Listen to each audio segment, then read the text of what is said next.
नमस्कार। महर्ष परीक्षा मोर YouTube channel को आपको स्वागत जनाऊँगी। ए भिडियो आम आलोचना करबा एक लोमहर्षणकारी स्पर्शकातर हृदय विदारक घटना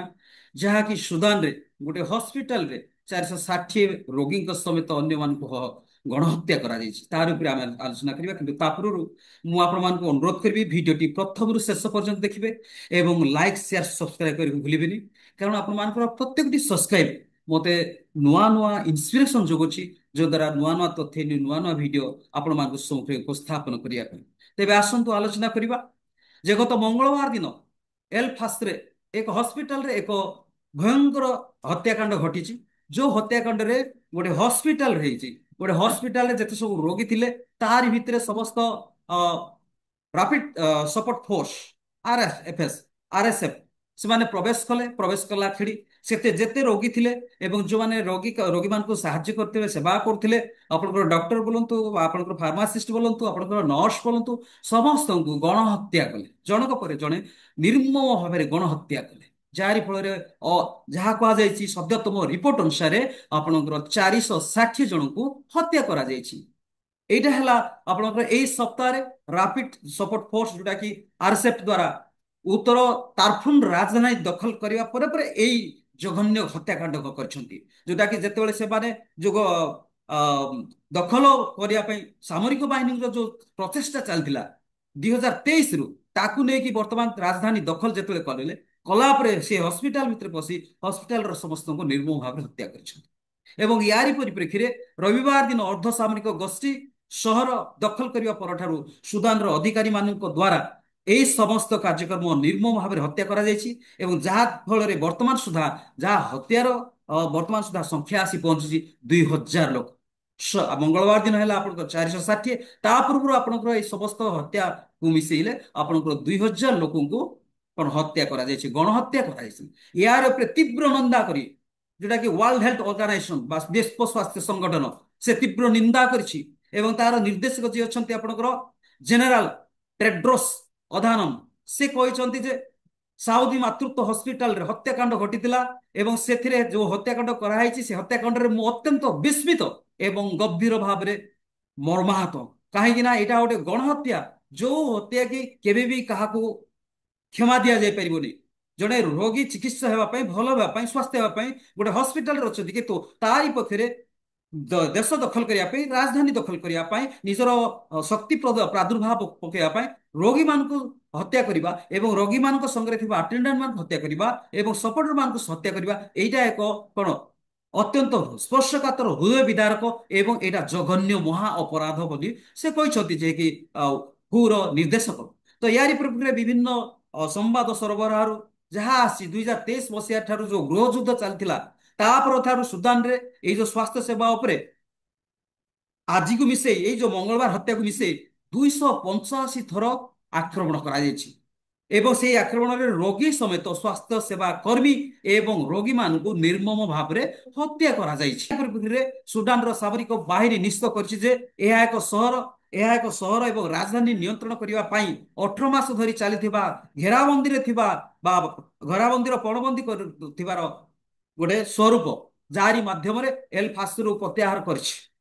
यार युद्ध पर एक बड़ परिवर्तन चिन्हित कारण यही सहर में दारफुर रे सुदानी सेनार शेष प्रमुख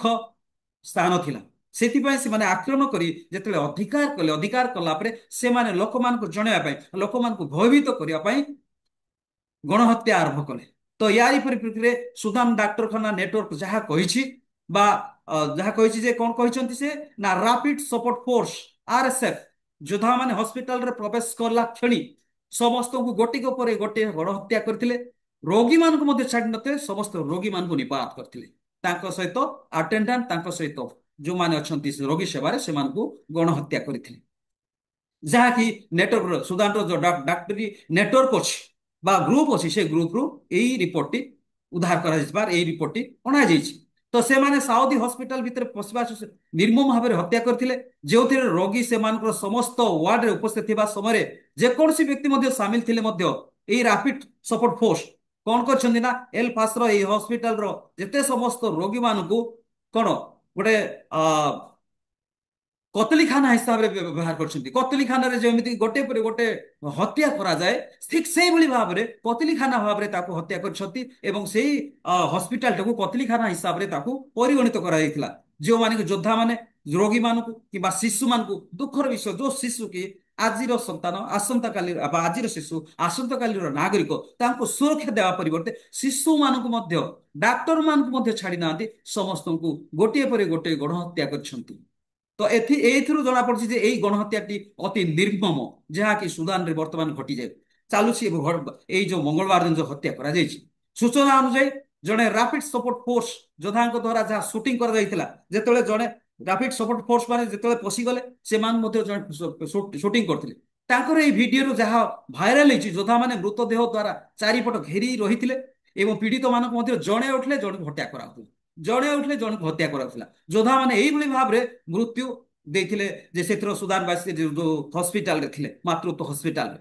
ଏହାରି ପରିପ୍ରେକ୍ଷୀରେ ଗୋଷ୍ଠୀର ମୁଖପାତ୍ର ଯୋଉଟା କି ଅଛନ୍ତି ତସନିମ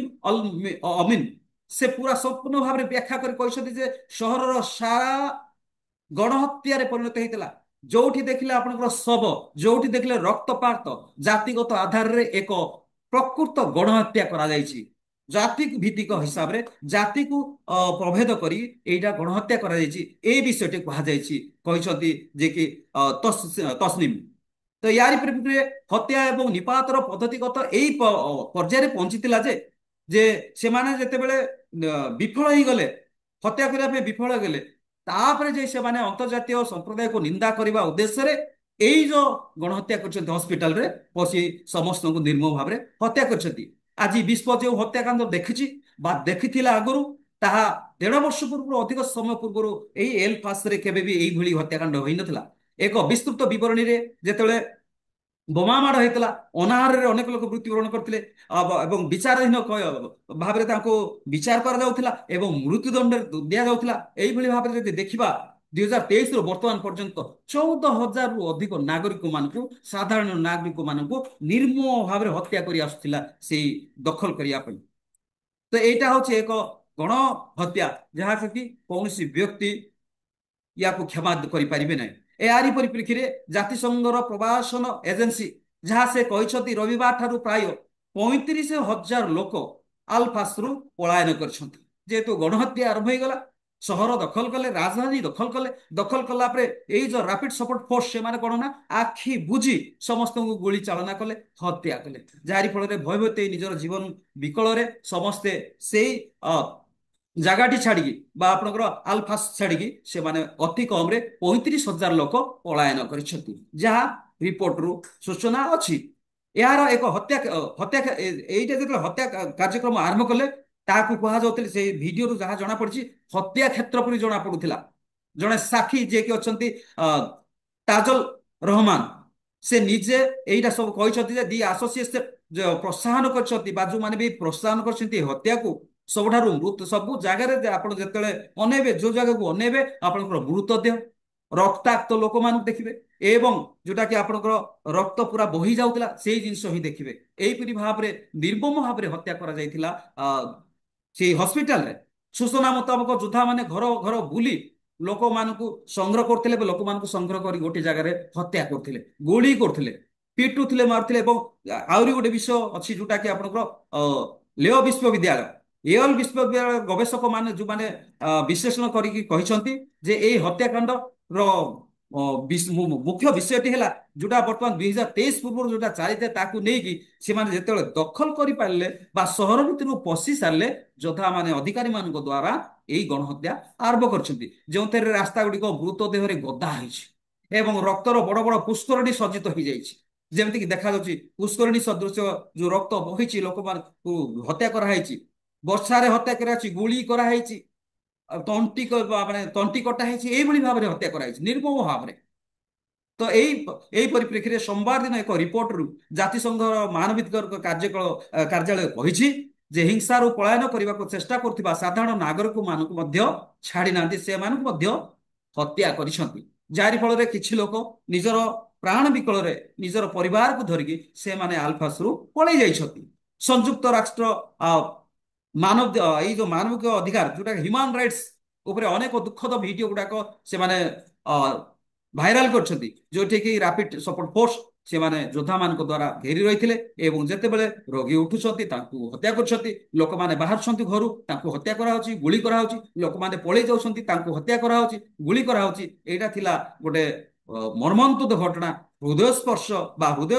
ସ୍ପର୍ଶ ବା ହୃଦୟ ବିଦାରକ ଘଟଣା, ଯୋଉଟା କି ନରହତ୍ୟା କରାହଉଛି ବା ଗଣହତ୍ୟା କରାହଉଛି। ବର୍ତ୍ତମାନ ଯୁଗରେ ଲୋକମାନଙ୍କୁ ବା ମନୁଷ୍ୟମାନଙ୍କୁ ବଞ୍ଚିବା ପାଇଁ ବିଭିନ୍ନ